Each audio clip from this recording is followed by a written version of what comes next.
Quince is probably one of the more bizarre fruits that you can come across. It's hard and styrofoamy on the inside. They look like kind of like a tennis ball crossed with a softball. They're like fuzzy green to neon yellow, um, often fairly good sized, like fist sized or bigger. Um, and nobody knows what to do with them usually because fresh, they're almost unpalatable. They are not sweet, they're not crunchy, they're like chewy, mealy styrofoam that's fairly astringent. But they were planted pretty heavily at a lot of old homesteads because, like I said, they're a very old-fashioned fruit. And part of the reason that they're unpalatable fresh is that they have a really, really high pectin content. And so classically, people on homesteads would grow, various varieties of peaches and apples and fresh vegetables and berries and stuff, and then a quince bush or two. That they would pick the quinces, they'd throw it in the root cellar. The quince is going to be hard. It takes forever to ripen off the tree. And so when you get around to springtime, summertime, you've still got a bunch of quince sitting in that root cellar. You can chop one or two of them up, throw them in a boiling pot of whatever else you happen to be canning, if you're doing plum preserves, whatever it is. And then that winds up becoming your natural pectin source. Welcome to Thrive in the Future podcast, positive solutions to help you thrive, designing your intentional life, homesteading, gardening, and rediscovering culture and tradition. Okay, welcome back to Thrive in the Future. This week I have Brendan Bernard from Posterity Ciderworks at posterityciderworks.com. Welcome, Brendan. Hey, good to be here. Yeah, welcome. So I am real excited about, I like seeing all of your pictures that you have on Twitter of all the apples that you've been harvesting. And especially you find these heirloom trees that are like lost or forgotten or whatever. So that's something I'm really excited about talking about. Give a little bit of background on yourself first. So I've been making cider. I think this is our 8th season of cider production. And it honestly started as a hobby. And it has grown from there. We opened the doors of our business last April, opened to the public for sales. And it's been a fun ride. That's great. So we do what's known as low intervention ciders. And so what that means is that we use no sulfites, no clarifying agents, no artificial flavors or dyes. We never back sweeten our ciders, and we really try to showcase the fruit as much as we can. Great. So do you use the wild yeast then that's on the apples? Often, but not always. And so because we don't sulfite, we always have some amount of wild yeast in that fermentation. And then it really gets down to the specifics of microflora.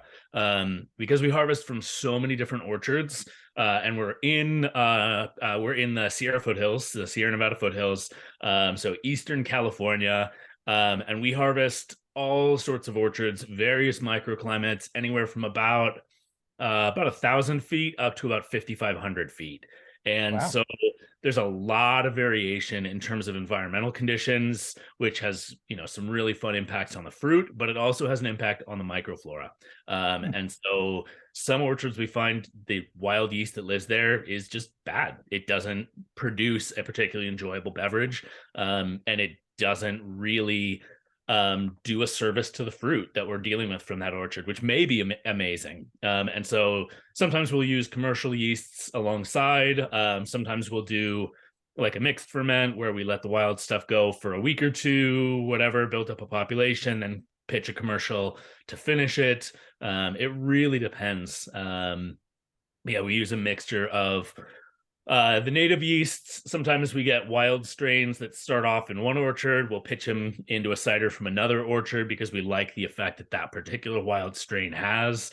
Other times we will use 100% commercial. We'll just pitch that commercial yeast day one. That's usually in the case that the fruit is coming from an orchard where we don't like that yeast. It's not good. It produces off flavors. It can only ferment to like 1 or 2% ABV and then it dies, stuff like that. Oh, that's interesting. So if it's at a higher elevation, does the elevation play into that more? Um, not that I have found. It's honestly it's evolution. So it's all the just minor happenstances of climate and varietal and what was passing through when. And even the yeast um ratios will change throughout a season in the same orchard. So the yeast that's around in, say, September, when we're still seeing 90 plus degree days and the nights are in like maybe the 70s, that orchard, if we come back for another variety of fruit 3 4 months later, November December, we're now seeing like high 20s low 30s at night. The days are maybe going to be in the 50s 60s. Maybe it's gotten the snow. The yeast that's living there is going to be doing different stuff. The ratios of wild strains may have changed. And yeah, so it really depends. Yeah, that makes sense, but I wouldn't have thought of that. That's really interesting. Wow. Yeah, so I've enjoyed seeing your adventures, and it looks like you have looked at Google and then say, "Oh, this looks like this was an orchard." How do you go about that, and then how do you reach out to the folks that may own All that kinds land? of ways, honestly. So word of mouth is honestly huge for us. Hmm. We've been up here making contact with people for, I think, almost 6 years now. Um, and so there's definitely some word of mouth. People know about us. And then, they have like a cousin who has, somebody else's old property, great grandpa's, whatever it was. And they're like, oh, you should talk to them too. Other times it's literally just they're driving out on a back road, they're hunting, whatever. And they come across a stand of trees and they're like, hey, I found this. You got to go check it out. Um, Other times it's us driving around on the back roads, usually springtime or wintertime, when either there's a lot of fruit that's very visible or there's blooms on the trees, something that kind of sets them off, and Hmm. makes it easier to pick out from the road. um, what else? We had a couple pieces in various local papers. That has been really helpful for us. It gets the word out there that we're looking for these older properties with these older varieties of trees that we can try to A, save the varieties if they're unusual, and then B, put the fruit back into use. A lot Hmm. of these older properties, some of what we find is true homestead. We're talking stuff that goes 1860s or older, when people are way out and they really were cultivating their own food. Hmm. Other stuff is more commercial orchards from turn of the century, give or take 20 or 30 years, maybe 1880s through about the 1940s, 50s. This was good apple growing country. And then the market's really changed. The varieties that were being grown up here lost their value. We saw the rise of the more, mass market monocrop styled, modern grocery fruit cultivation started to take off about 50s, 60s. And so a lot of these orchards were abandoned. Um, Generally between about, I would say, most of the stuff that we see that's abandoned was abandoned between about the 30s and the 70s. Hmm. Uh, and so that was people who either they just got into doing other stuff, or the market collapsed for them and they finally threw in the towel at some point and just started doing other stuff for their money. But most of the time the family still owns that property. It Sure. was in some cases an original Homestead Act property. We found a few of those that go back. They've got like little plaques and stuff that say, this claim proved up in 1892 or whatever. And so the property is owned. It's now often co-owned by a couple dozen various family members.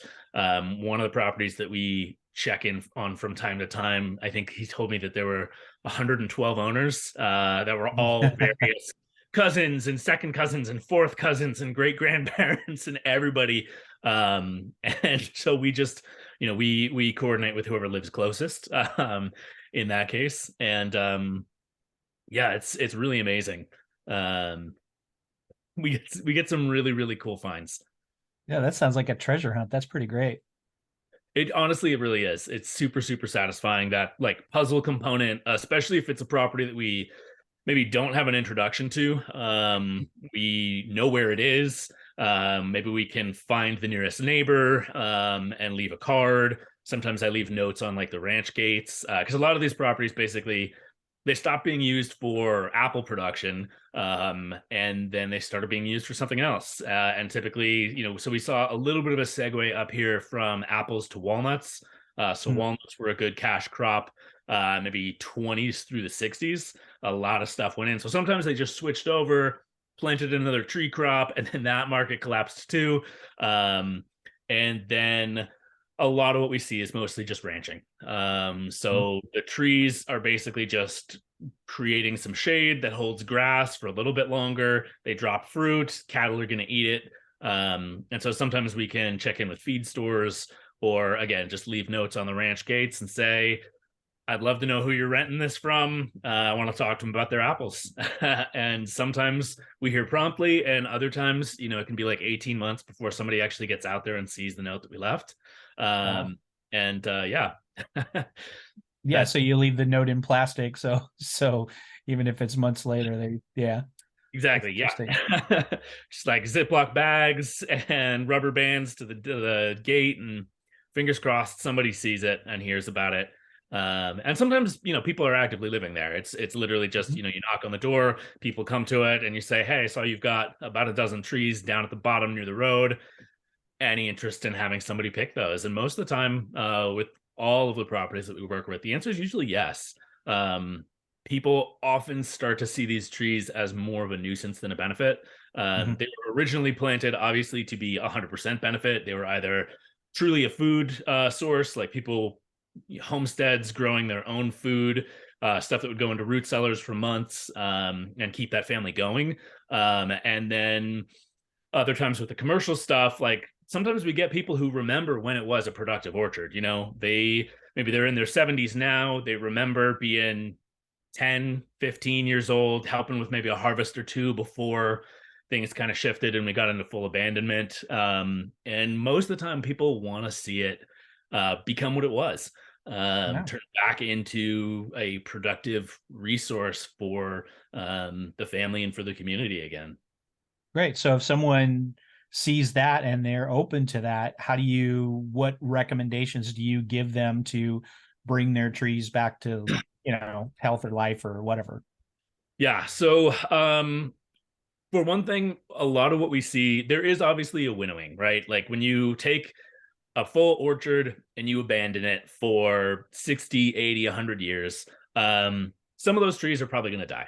It's just a Mhm. fact of life. And so what we tend to find is whatever had the either genetic fortitude in the rootstock or the scion, the name variety, to survive in our climate, or the environmental conditions. Maybe there were springs on the property, things like that, where it wasn't necessarily 100% dry farmed. There was still some irrigation being supplied, some underground water.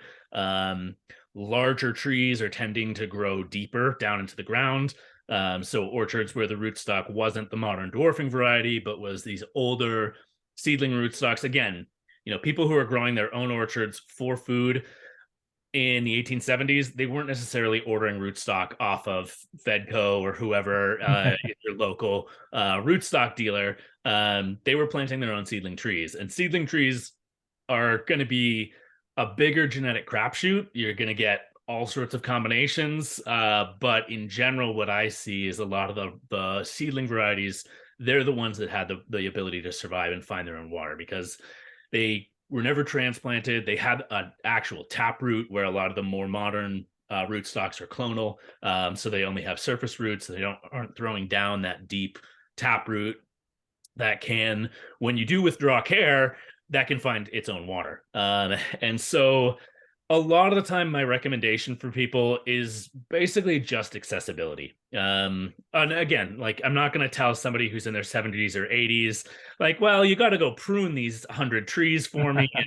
And, like, I need you to get on the mowing and all of that. So, sometimes we just take them as we find them, and we'll put in some work to make them more accessible. Other times, we've got a couple of orchards where we're working with folks who have, say, retired to an old family property, and they, maybe early 60s, they've got the energy to put in, and they remember it being something beautiful and like a family retreat. And so those folks are going to be in there with like a bobcat ripping out the blackberry canes. We got one orchard where now they're bringing in goats this next year to help mow. And so for them, it's a little bit more of an active enterprise. And so it really just depends on the orchard, on the people who are there, on what they have to give to it. And so a lot of the time, what I'll just generally tell people is like, we're out here, nobody has cared for these trees in 80 years and they're still cropping. Don't worry about it. Like they have clearly found some form of homeostasis. They're in a good spot. We can do a little bit of work just every year, chip away at it, maybe improve, say, airflow through the center of some of the trees. We can minimize some disease pressure. We can clear out dead wood. Some of the, like, if we've got star thistle, maybe we're going to start mowing that. But in a lot of cases, those trees just really need that little bit of care and they're good to go. So do you actually do some of the care, or do you just advise them on the care? We do. Yeah, we do. For some of the orchards, obviously, it's at this point, I think we're harvesting probably about 125 odd acres, 150 acres of trees scattered throughout our 3-county region. Sure. So obviously I'm one man. I can't manage all of that. But yeah, there are a few where we take over most of the care requirements. And those are typically more special trees, where it's a variety that we have some really interesting questions about. It's more on the unusual side. And we really want to see if we can get a good crop out of that tree. So do you trade the labor for the apples, or do you pay them for the apples, or are they just happy to have you take the apples all off their hands? arrangements. Yeah, all kinds of Uh-huh. arrangements.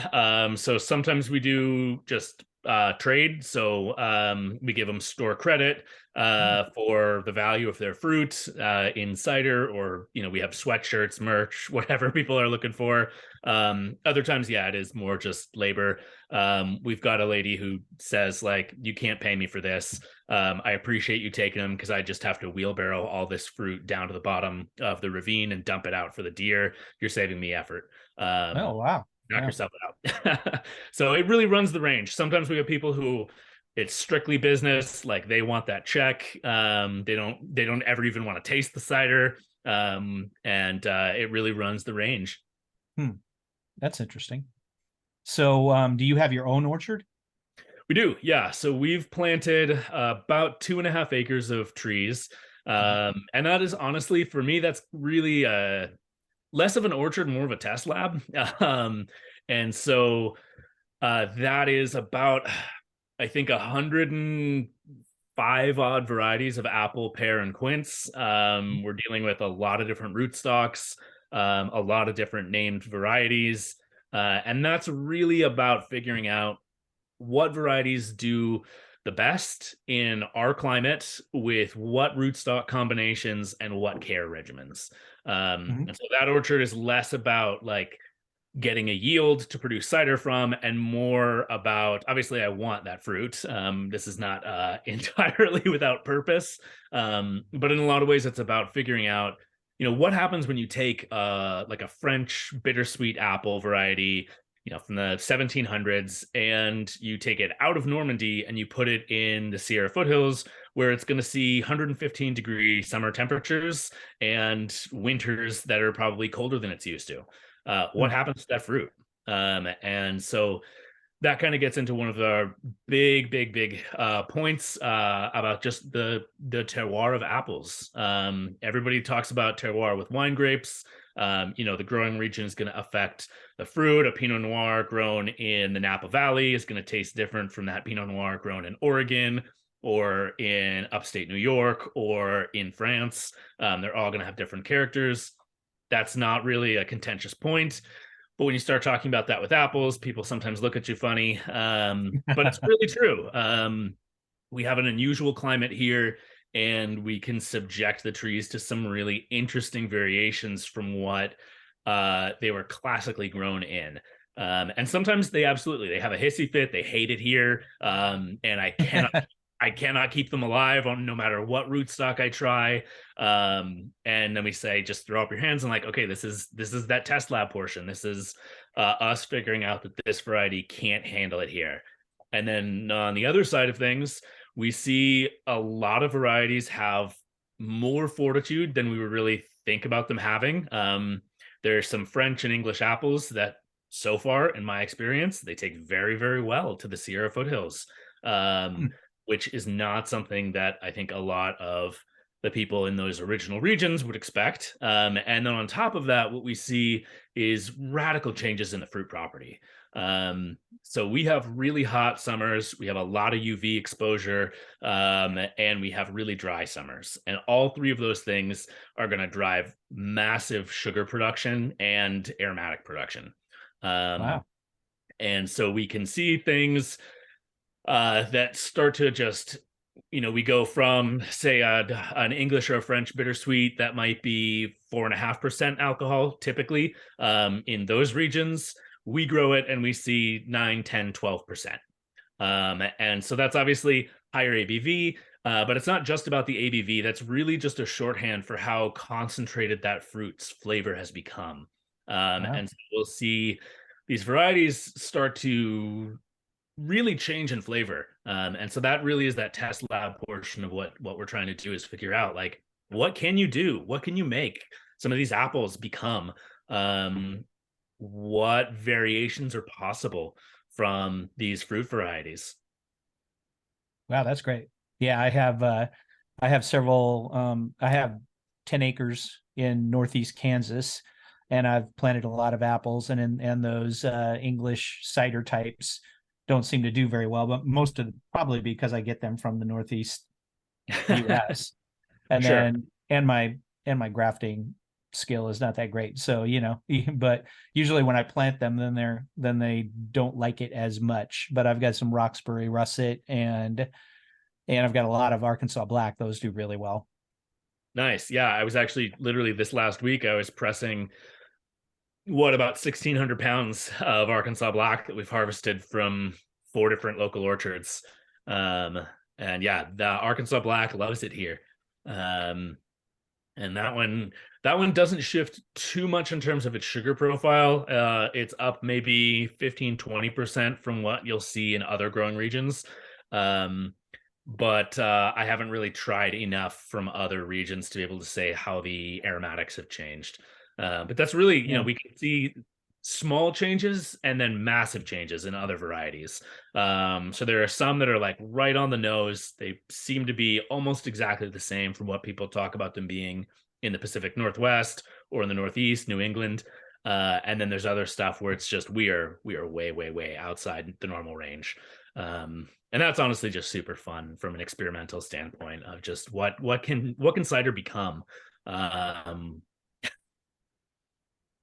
Yeah, that's great. Yeah, so the Arkansas Black, how does that work out? Because my Arkansas Black, they're hard as they look right. They're hard as a rock. I have to store them until late December, early January before, and then they're fairly edible. I could turn them into applesauce or whatever.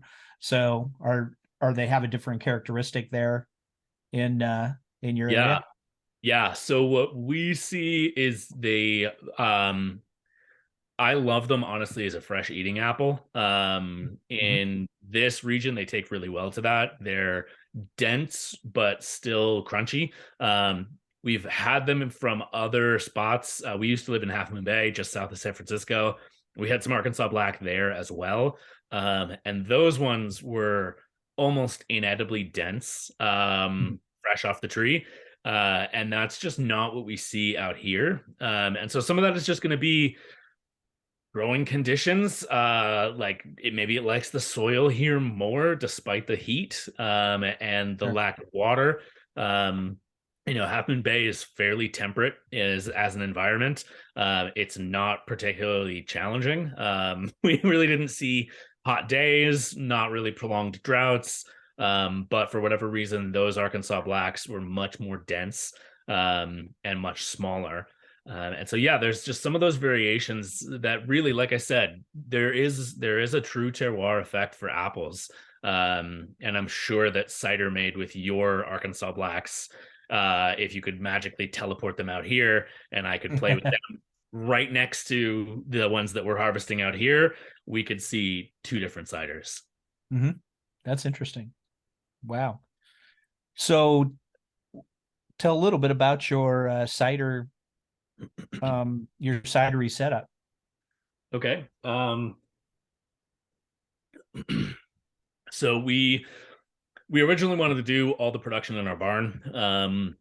We bought a property that was zoned for commercial agriculture. We put the orchard in.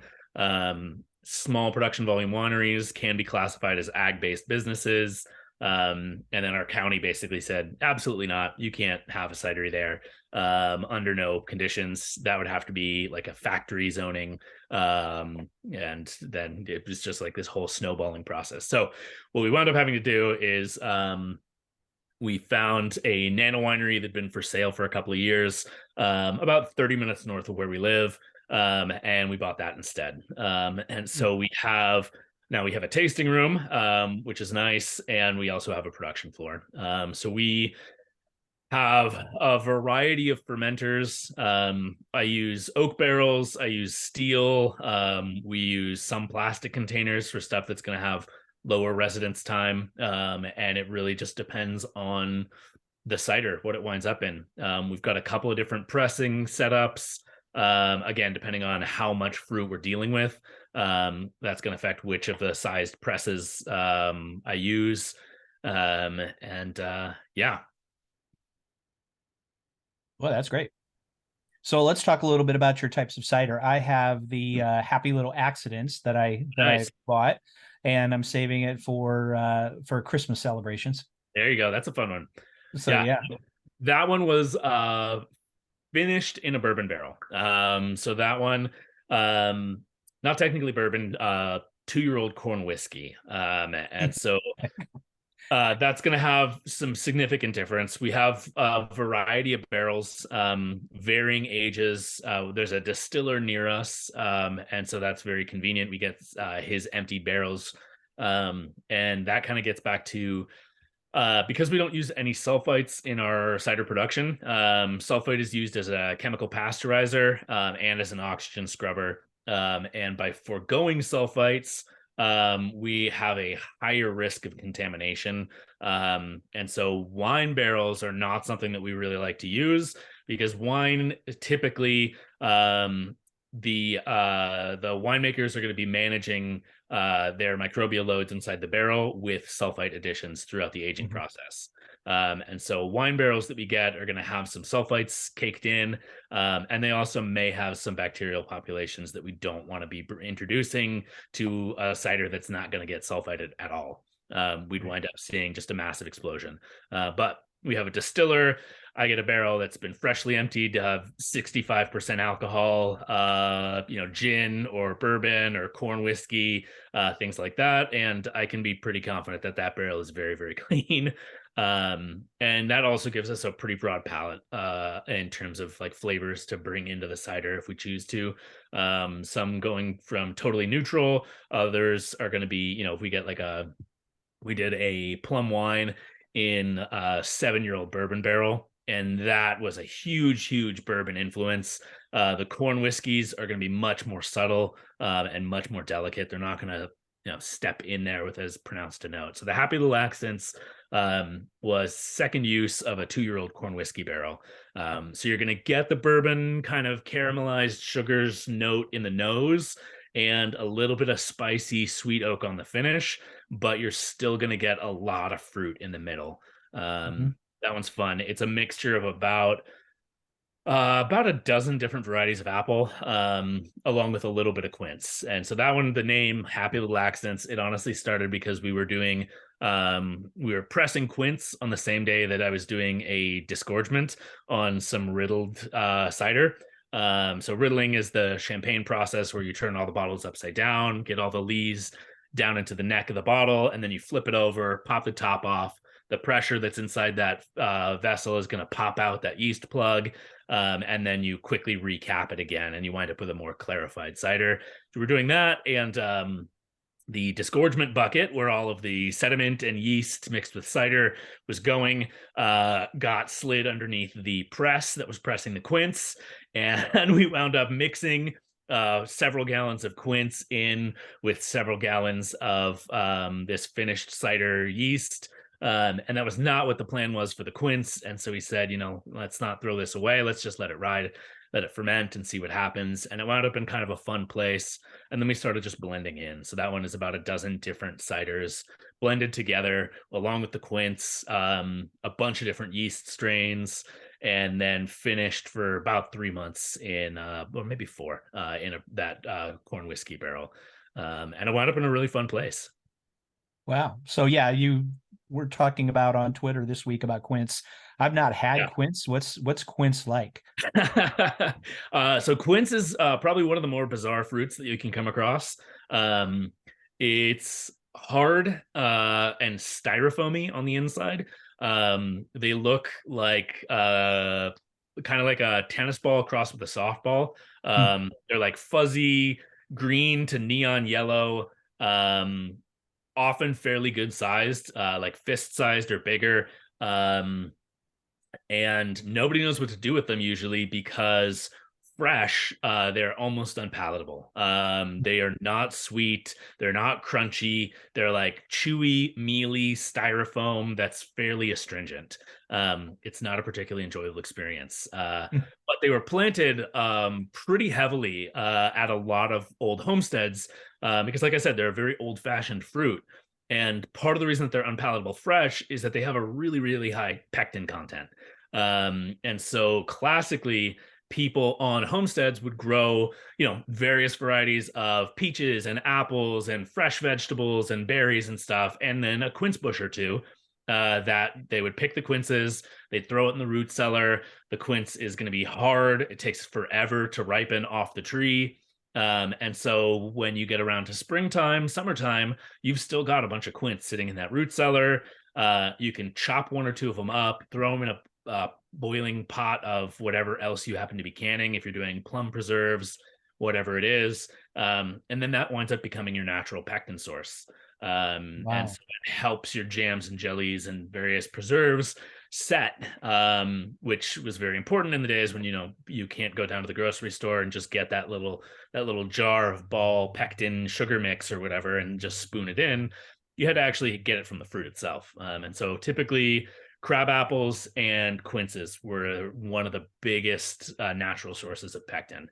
And so we find these quince bushes at all these old homestead properties. And it's not really a quince orchard, which is what we need in order to produce cider from the quinces. But it is a bush here, a bush there, 40 to 60 pounds here, 40 to 60 pounds there. And we just kind of piecemeal it out from all the various homesteads and orchards and stuff that we have access to. And we get enough to do a single varietal cider with it. So we call that quintessential. And Quintessential. It's just quintessential. We basically sell out of that one really quickly every year because I just can't get my hands on enough quince. It's an amazing, totally unique flavor. And it's also really limited. But we've definitely gotten some amazing feedback. People love it. It's totally unique. Wow, that's great. So you also have in the garden, which I think is interesting. So you actually mix in some tomato and things like that and peas into the cider. Yeah, that one's a really, really fun one. So that one, we call it a botanical cider. And it's very, very vegetable inspired. And so that one we started with a Newtown Pippin apple cider. And Newtown Pippin is a classic American apple. We find it all over the place in California. It's immensely popular on the East Coast as well. It's a good keeping apple. It's a good fresh eating apple. It's a great juice apple. And it makes a good cider apple. So we started with that. And then I've been wanting to play with green almonds for a really long time. Green almonds, I'm in California. California grows something like 60% of the entire world's almonds. We have a lot of almond orchards, and almonds are a tree crop, and all tree crops essentially need to be thinned at the beginning of the season, right after the fruit sets, so that you get a good harvest on the rest of the fruit. So usually, it depends on the varieties, whatever, plums, almonds, apples, whatever you're growing. Most orchards are going to take between like 10 and 30% of the fruit off of that tree, so that the other, 2/3 or whatever, is going to get as many nutrients as possible, set a good kernel size, as enough sugar, enough water, and you're not going to wind up with a really big crop of undersized, dry, low flavor fruit. And so green almonds are the almond thinnings. So roughly like April, May-ish, I feel like, is when they come off. And in some parts of the world, they are a delicacy. They are treated either as a pickle in vinegar, or they're eaten fresh, dipped in either vinegar or salt. And so I first had them when I was a kid, growing up in the Bay Area. Some of my friends were Persian, and they had almond and peach trees in the backyard. And his mom was handed me this dish of these green almonds. I'd never seen anything like it. And it's just a totally unique flavor. It's like crunchy and sour, and just a little bit fatty. Like the almond kernel inside is immature. And so it's like this clear, subtly fatty jelly, with just a little bit of sweetness. And then the rind is super crunchy and sour. And it really is like a pickle from a tree. It's super different. And I've been wanting to riff on that for a while. So when I saw the almonds come in, the green almonds, we got some of it and threw it into that cider, that Newtown Pippin, and it did some fun stuff. It headed in that direction of flavors that I thought it would bring out, but it wasn't entirely balanced yet. And so then we were kind of thinking about what kind of flavors would balance it out, and we hit upon tomato. And that really goes back, honestly, on Twitter. I'm sure you've come across him, Dave, Aspiring Peasant. And so great guy, former Navy SEAL, and has talked a lot about the grounding benefits of taking up gardening after coming back home. Sure. And just the centering impacts of those, tactile experiences, turning soil, brushing up against plants, smelling tomato vines, and what a centering effect that had for him. And I think it has that effect for a lot of us. A lot of us, I think, who wind up in this kind of homestead, food production, back to the land, whatever you want to call the various forms that the movement takes. I think a lot of us derive a great deal of satisfaction from those experiences, those physicality, and those sensory experiences that are part of that lifestyle. And so he was talking about that, and that just tomato popped into my head, and I was like, that's what we're going to do. We're going to balance it out with some tomato. And then we added a little bit of fig leaves as well, for a second kind of green note. And that one is just super fun.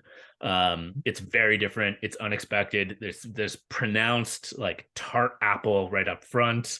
And then you get this smooth, subtle, kind of creamy acidity, and that's that green almond. And then the finish is just all herbaceous green notes. You do get the tomato, you do get the fig aromatics, like almost coriander and vanilla, and super green. So yeah, that one was a trip. That one, honestly, we're sold out of it. It went super fast. It was so well received, which was just incredibly pleasing for me, because it was in a lot of ways a huge risk to play with flavors that unusual in a cider. And it's honestly, a couple weeks ago, it was at 2 different Michelin starred restaurants, and they were both using it totally differently, because it's so unusual. You can push it in a couple different directions. Yeah, that's interesting. So what's your favorite cider that you create? Oh man, you can't pick a favorite child. It honestly, it comes down to mood. The different ciders on different days, I'm gonna pick a different one. I we have a Perry right now that's only available at the tasting room. The bottles are all still going through their kind of method champenoise riddle. We haven't disgorged them yet. It's not cold enough. Um, and that one I love. I love the Perry. It's fun. In the garden is a kick when I'm in the mood for that. We have more of a sipper that I love every year. Our Aurora. That one is basically a crab apple fine sherry. Mhm. So we took this wild crab apple and we treated it like Spanish style sherry in terms of how we produced it, and it's just different and fun. It's a total sipper. Um, what else? Our elderberry rosé, super fun. That one is wild foraged Sierra Foothills native elderberries mixed with apples, and it's these beautiful kind of tart pomegranate and cranberry flavors. There's a little bit of like really subtle like nutmeg and pepper to them. It's gorgeous too. It's pink. It's like this bright, vivid ruby to pink color from the elderberries. And that one works really well with some stuff. And yeah, honestly, I would have to say it depends on my mood. Oh, that sounds great. So how can folks look up your ciders and then also order some? So we're at posterityciderworks.com, Posterity. And yeah, so we have a couple different ways. If you're in California, we have one shipping tab. If you are out of California, there's a different shop front that we have to use. We use a service called Vino Shipper that kind of handles the middleman import export requirements to get stuff across state lines for us. You can also always come see An us. expert. That's funny. Great. Sounds good. Thank you, Brendan. Thanks for joining. Absolutely. It was a kick. Okay. Take care.